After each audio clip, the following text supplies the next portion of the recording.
Hello my beautiful humans, welcome back to my channel. My name is Lauren Eloise. It is my pleasure to have your face here again. That's right, in this video I'm going to be reacting to my coming out video. If you didn't know already, it is Pride Month. That's where we celebrate LGBT pride and history. I'm doing a little series called For the Gays where I make 4 gay videos this month, so make sure you're subscribed so you don't miss any more. Since so many of you are new, you probably don't know this, but I came out at 19 in 2016, which is 6.5 years ago. Jesus, I never realized how much time has passed. Oh my god. Towards the end of 2016, I started my YouTube channel and I made a coming out video. I have not watched this video since then, so I have no idea what is in this video. It's been 6 years, so I've had 6 years of processing time. I feel like the way that I perceive my coming out has probably changed over time, so I'm really interested into seeing what freshly baby gay Lauren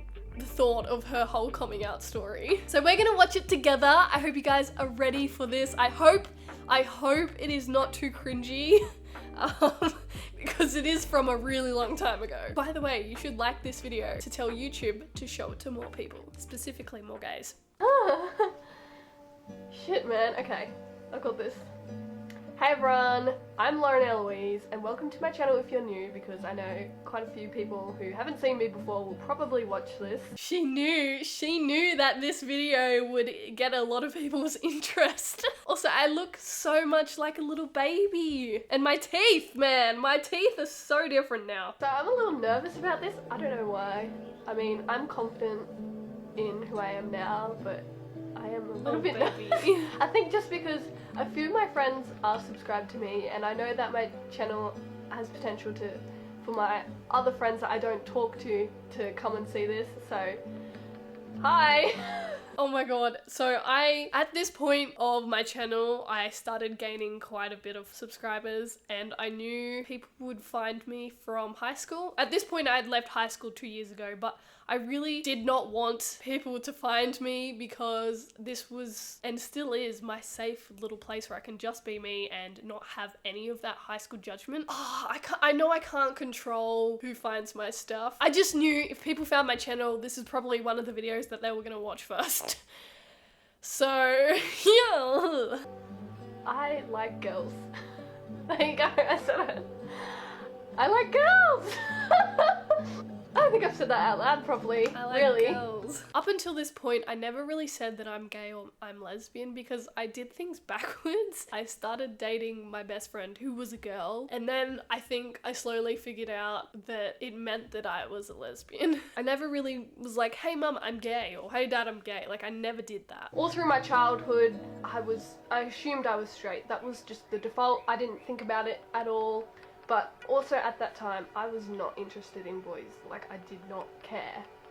I just wanted to play cars and yeah, that should have been the first hint, playing cars in the dirt and then being in the garage building stuff. It's just a stereotype. I had quite a few women who I looked up to when I was younger. And thinking back at that now, one of them was like Gwen Stefani, and I used to cut out little pictures of her that I found in magazines and put them all over my back door. I don't know, I think it wasn't because I wanted to be like her or something. I think it was because I wanted to be with her. I think there was just something about her that I liked, but I didn't know that it was because I was attracted to her, and that's so weird. There was multiple girls too. There was like the Veronica's, there was Kristen Stewart, obviously. What lesbian doesn't like Kristen Stewart? I did not catch on to that for years, and I've only caught on to that now. I actually watched Charlie's Angels last night, which was a movie that I used to love as like an 8-year-old, and I realized why, because Drew Barrymore in it is so fucking hot. Oh boy! I showed no interest in guys whatsoever. All my friends would talk about boys in movies and who they found hot. And I just could not relate at all. It was really hard thinking, like, when's my time gonna come? When am I gonna find men attractive? Sorry, Lauren, it never came. So yeah, when I was 16, I had a boyfriend and we dated for about 3 months. He wanted to kiss me and stuff and I just I didn't feel it. I didn't want to do it. I liked him, like, as a person. I think that the main reason I was dating him was because it felt like it was a good fit, because we were family friends. He liked the same stuff as I liked, but it wasn't, I don't think it was attraction. at all. And it definitely wasn't love. I'm sorry. I really genuinely liked him at the time. We were family friends. I knew him for years before we even started dating. So I liked him. I liked a boy, even though I'm lesbian. So if you're gay and you think that you can't be gay because you've liked a boy in the past, you can. You can. I wasn't physically attracted to him. I did not want to kiss him. Did not want to did not enjoy it. Thanks to Tumblr, the next few years, I saw this word called asexual, and I wondered what that was. Ace. And I looked it up, and it's where you're not attracted to anyone. And I thought that really fit with me, and I identified with that for a few years. It felt really good to find a label that fitted me for once, even though labels aren't important. It's also confusing at the same time because I was secretly in love with too. I actually went through some of my diaries from when I was like 17, 18, 19. I can see now that I was questioning my sexuality, which I never thought that I did. Like, I don't remember questioning, but I apparently was. Leave a like if you want me to read my diaries. I think that was just really overshadowed by the fact that I was in love with my best friend. I did not know how to deal with that. I didn't want to ruin the friendship, but I also wanted to take that chance because I just couldn't do anything else. Like, I didn't know how to make that feeling go away. So yeah, like 90% of my brain power was focused on that, and like 10% was questioning, am I actually pansexual? That's what I was thinking, or am I gay? I didn't know. Finding the word asexual really helped because I'm like, well, that explains why I am revolted by the idea of having sex with men or even kissing men. Like, I just didn't want to do it. But I never fully let myself even consider women, which I think is society's fault because everyone is straight or you're supposed to be straight and that's the only one way you can be. I never explored that. Then things started to change and I felt like I couldn't fully identify with asexual anymore. Really, until really recently, I've come to terms with my new sexuality because sexuality changes. It wasn't until I think it was our first kiss that things changed and I was like, whoa, what are these other feelings? You know those feelings if you've ever made out with someone?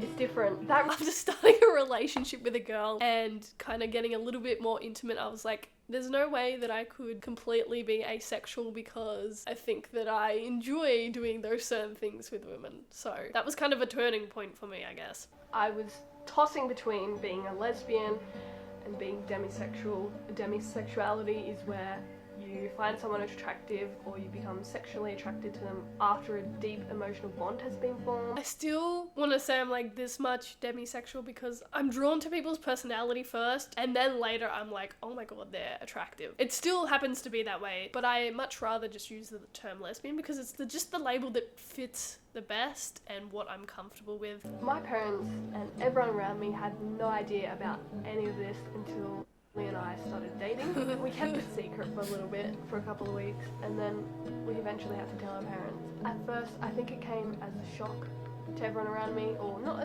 they thought that I was joking. I went and told my sister, she thought I was joking too, and then I'm like, no, I'm not. She said she was happy for me, so I was like, oh thank god, she doesn't care. And that was really good. Hi Leah. I was scared to tell my parents, so I asked Leah to do it, and Mum came into the room. Leah's like, Mum, Lauren has something to tell you. Oh my and then god. I said, you know that thing on Facebook? It's not a joke, we're actually dating. She was like, no, you're joking, and was laughing about it. And then she went out and I went to have a shower, and then I came back into the lounge room. Mum said, you're not joking, are you, Lauren? And I'm like, no. And then my dad was like, I should have known, I had known for years. And I'm like, you knew this, but you didn't tell me? Like, that could have really helped me. Why did Oh my god, I can't remember this stuff in this much detail. I'm really glad that I recorded this because I don't really remember it. I think I was just so scared. I kind of wish I had waited and came out as lesbian rather than dating my friend. I think they may have taken me more seriously than thinking that I was joking. Mum was like, oh, I don't know what to do. I don't know how to feel. And Dad's like, you don't have to do anything. She's still the same. You just treat her the same. And so I think they were okay about it. So yeah, because I'm a baby lesbian and I'm still coming out to people around me all the time, I'm sure there's gonna be good experiences and bad experiences. You think that you can post this and you've come out, like you've posted this, you've told the close people around you, but coming out never stops. You have to keep doing it, and I've reached this point where I am just really tired of doing it, / I don't do it as often anymore. Like, if it's not relevant to the conversation, I don't mention it. If you're questioning your sexuality and you're wanting to come out, I would suggest waiting until you're comfortable with yourself, waiting until you know exactly what you are. I wish and that I may did take that. a long time, but that's okay. Well, yeah, I really just wish that I just wish things turned out were different. Like, I wish I figured it out before anything else happened. But I can't change the past, and I don't regret anything because I wouldn't be the person I am today without it happening in that order, you know? I just want to remind you guys, if you're questioning, you don't know what your sexuality is, that's okay. Sometimes it takes people years, just like me, to really come to terms with it. I think it took me at least a couple years to be like, yes, I'm 100% lesbian. Just because there's a lot of stigma and stereotypes around it, it's very hard to accept or use that label. If you enjoyed this video, make sure you subscribe down below so you don't miss any more of the For the Gays videos. I'll see you guys in a new one next week. Till then, stay safe and happy Pride. Bye! This is exactly why I made the video, so you can still celebrate Pride even if you're not out yet. I'll leave a link to the video on the screen right now so you can check it out if you missed it.